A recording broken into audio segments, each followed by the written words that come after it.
ஒவ்வொரு இடத்துலயும் வந்து பாத்தீங்கன்னா மோடி அவர்கள் பேசுறது வளர்ச்சி நாயகன் விக்சித் பாரத் தான் அவரோட பாயிண்ட் ஆஃப் வியூவாவே இருக்குது.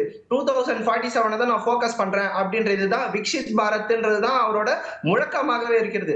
400 வந்தா அது விக்சித் பாரத்துக்கு யூஸ்ஃபுல் அப்படின்னு தான் சொல்றாங்க. சோ வளர்ச்சி நாயகன் என்ற இமேஜ் தான் மோடிக்கு மிகப்பெரிய ஆயுதமாக இருக்கிறது ஒன்று.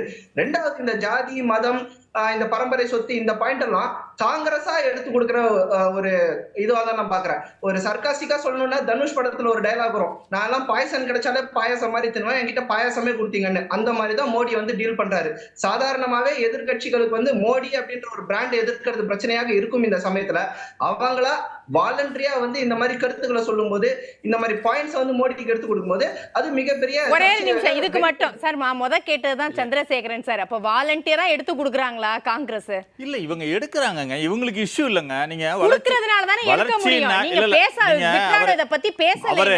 அவர் வளர்ச்சி, நாங்க எல்லாமே பிரச்சாரம் என்ன சொல்றோம், இது மோடி அவர்கள் வேலை வாய்ப்பை பத்தி பேசினாரா? ஒவ்வொரு இடத்துலயும் பிரியங்கா காந்தி ராகுல் காந்தி தானாவே காங்கிரஸ் இந்த மாதிரி கொடுக்கறாங்களான்னு தான் எல்லா இடங்கள்லயும். சரி, நான் வர விக்னேஷ் பேசுங்க. விக்னேஷ் பேசுங்க மேடம். அதாவது மோடி அவர்களை பொறுத்த வரைக்கும் வேலை வாய்ப்பு இருக்குது, நல்லா ஜென்ரேட் ஆயிருக்கு அப்படின்றது அவங்களோட தரப்பு வாதம். வேலை வாய்ப்பு இல்ல அப்படின்றது இவங்களோட வாதம். மோடி வந்து நான் இந்த வளர்ச்சி செஞ்சிருக்கேன், ஜல்ஜீவன் திட்டம் ஆகட்டும், பாத்ரூம் கட்டி கொடுத்ததாகட்டும், முத்தலாக் சட்டம் நீக்கி முஸ்லிம் பெண்களின் வாழ்வில் ஒளியேற்றியதாகட்டும், காஷ்மீர் 370 நீக்கியதாகட்டும், அந்த மாதிரி அவருடைய வளர்ச்சிக்கான திட்டங்களை முன்வைத்து பண்றாரு. அன்எம்ப்ளாய்மெண்ட் பேசுறீங்களா? மோடியோட கிளைமே வந்து நான் அன்எம்ப்ளாய்மெண்ட் வந்து நான் ஒழிச்சிருக்கேன் அப்படின்றது தான் கிளைம். அது கரெக்டா இல்லையான்றது மக்கள் முடிவு பண்ண போறாங்க. இந்த மாதிரி சர்ச்சைக்குரிய வார்த்தைகள் எல்லாம் நீங்க பாத்தீங்கன்னா, மோடி ஒண்ணு ராகுல் காந்தி அந்த தெலங்கானால சொன்னதை கோட் பண்ணி எடுத்து அவர் பேசியிருக்காரு. சாம் பித்தோரா இன்ஹெரிட்டன்ஸ் டாக்ஸ் பத்தி பேசினதை எடுத்து பேசியிருக்காரு. மோடியாக தானாக ஒரு குற்றச்சாட்டு வைத்தாரா? கிடையவே கிடையாது. அவங்க கொடுக்குற டாபிக் வந்து இவர் எடுத்து அழுவ மாதிரி இவர் சாப்பிடுறாருன்றதான் பார்க்க முடியும். சாம் பித்தோரா பேசியது வாய் தவறி பேசிவிட்டதாக திமுக சொல்லலாம். ஆனால் அதோட லாஸ் வந்து பியர் பண்ண போறது ராகுல் காந்தியும் காங்கிரஸும் தான். இந்த மாதிரி ஹை பொசிஷன்ல இருக்கிறவங்க கேர்ஃபுல்லாக பேச வேண்டியது அவங்களுடைய. இந்த இடத்துல ஸ்டாலின் அவர்களை பத்தியும் ஒரு சவால் விடுகிறாரே மோடி அவர்கள். அப்ப இந்த இடத்துல எதுக்கு திரும்ப இங்க வர்றது? அதாவது தமிழ் கலாச்சாரம் இதெல்லாம் பேசுறாங்க திமுக. இப்போ சாம் பிட்ரோட இந்த மாதிரி பேசுறாரு, தென்னிந்தியர்கள்லாம் ஆப்பிரிக்கர்கள் அப்படின்னு பேசுறாரு. அப்ப திமுக காங்கிரஸ் உடனான உறவை முறித்து கொள்ளுமான்னு இதை முறிக்கிறதுலயே அவர் ஆர்வமா இருக்கிறாரா? இல்ல மேடம், ஏன்னா திமுக வைக்கிற கிளைம்ஸ் எல்லாம் ஜெனரலா வந்து பாத்தீங்கன்னா, நாங்கள் சுயமரியாதை மிக்கவர்கள், நாங்க வந்து இதெல்லாம் தமிழ் பிரைடுன்றதை காப்பாத்துறவங்க அப்படின்றது அவங்களுக்கு அந்த கிளைம் அவங்க எடுத்துக்கும் போது உங்களுடைய சுயமரியாதையை சீண்டி பார்க்கும் விதமாக ஒரு இனவெறி கருத்தை வந்து பேசியிருக்கிறாங்க. இதுக்கு நீங்க என்ன கொஸ்டின் கேட்க போறீங்கன்ட்டு என்ன பர்சனலா கேட்டீங்கன்னா, திமுகவும் காங்கிரஸும் இந்த வகையில வந்து ஒன்னாதான் இருக்காங்க. திமுகவின் எம்பி பாராளுமன்றத்துல போயிட்டு வட இந்திய மாநிலங்களை வந்து மாட்டுமுத்திர மாநிலங்கள் அப்படின்னு பேசினாங்க. காங்கிரஸுடைய அயலக அணி தலைவர் இந்த ஓவர்சீஸ் சேர்மன் வந்து தென்னிந்தியாவர்களே ஆப்பிரிக்கர்கள் சொல்லியிருக்காங்க. சோ இந்த இனவெறி கருத்தை பொறுத்த வரைக்கும் அவங்க ரெண்டு பேரும் இணக்கமாக இருக்கிறாருன்றதான் என்னுடைய கருத்து.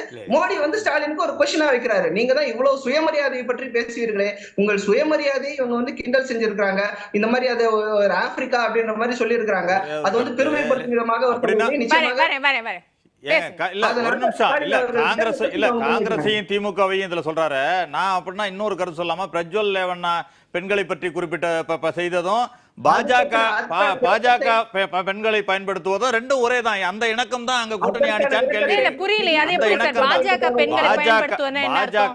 பாஜகவினர் பெண்கள் குறித்து ஒவ்வொரு இடங்களிலும் பேசுவதும், பெண்களை இழிவாக நடத்துவதும், பெண்கள் மணிப்பூர் விஷயங்கள் எல்லாம் பேசினாரு, அதுவும் அதே விஷயம் தான் இங்க பிரஜ்வல் ரேவண்ணா பண்ணிருக்கிறதும் அதே தான்.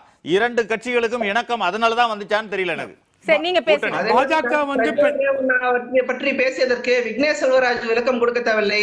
பிரதமர் மோடி அவர்களே டைம்ஸ் நவ் இன்டர்வியூல வந்து 2 நாளைக்கு முன்னாடி விளக்கம் கொடுத்திருக்காரு. சோ அதை தேடி பார்த்தாலே உங்களுக்கு வந்து அதுக்கான விளக்கம் தெரிந்துவிடும்.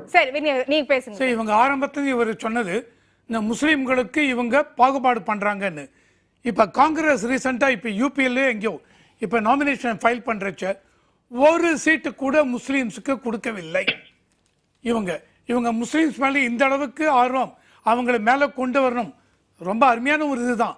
ஆனால் முஸ்லீம்களுக்கு ரெப்ரசன்டேஷன் கொடுக்கல ஒரு ஸ்டேட்ல நடக்க போற அந்த எம்பி. அதுக்கு இவங்க தான் சொல்லணும். ரெண்டாவது இவர் சொன்னார், எலெக்ஷன் கமிஷனே பிஜேபி கையில தான் இருக்கு. சுப்ரீம் கோர்ட்டே சொன்னாங்க இந்த மாதிரி prime minister, leader of opposition plus chief justice அவங்க இருக்கணும்னு. ஆரம்பத்தில் எப்படிங்க இருந்தது? 1990 வரைக்கும் ஒரே ஒரு சீஃப் எலெக்ஷன் கமிஷனர் யாரு? டிஎன் சேஷன். யாருன்னா சீஃப் எலெக்ஷன் கமிஷன் எப்படி இருக்கணும் ஒரு எக்ஸாம்பிள் செட் பண்ணுவார். அதுக்கப்புறம் தான் அடிஷனலாக 2 எலெக்ஷன் கமிஷனர். அந்த 2 எலெக்ஷன் கமிஷனர் யார் சூஸ் பண்ணாங்க? அதில் chief justice of supreme court இருந்தாங்களா? கிடையாது. 2019 2021 தான் சுப்ரீம் கோர்ட் சொன்னாங்க இன்டரீம் தான் அது, தட் டு இன்டரீம்.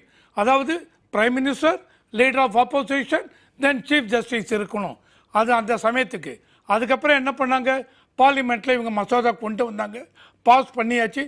பாஸ் பண்ணதுக்கப்புறம் இல்லை, ஒரு prime minister, cabinet minister and இவங்க இருந்தால் போகிறோம் கொண்டு வந்தாங்க. ஸோ அந்த மாதிரி இருக்கிறச்ச இப்போ ஆரம்பத்துலலாம் சீஃப் ஜஸ்டிஸே இல்லை, எலெக்ஷன் கமிஷனர் 2 பேர். யார் எலெக்ட் பண்ணாங்க? எலெக்ஷன் நல்லபடியாக நடக்கலையா? ஆர் இதுக்கப்புறம் 2014 2019 இதில் பிஜேபி ஜெயிச்சாங்க. அப்போ இந்த எலெக்ஷன் கமிஷனர் அவங்க இது பண்ணிட்டாங்க, தவறு பண்ணிட்டாங்க அப்படின்னு சொன்னாங்களா? கிடையாது. இதெல்லாம் சும்மாவது பேசுகிற பேச்சு. பேசலாம்.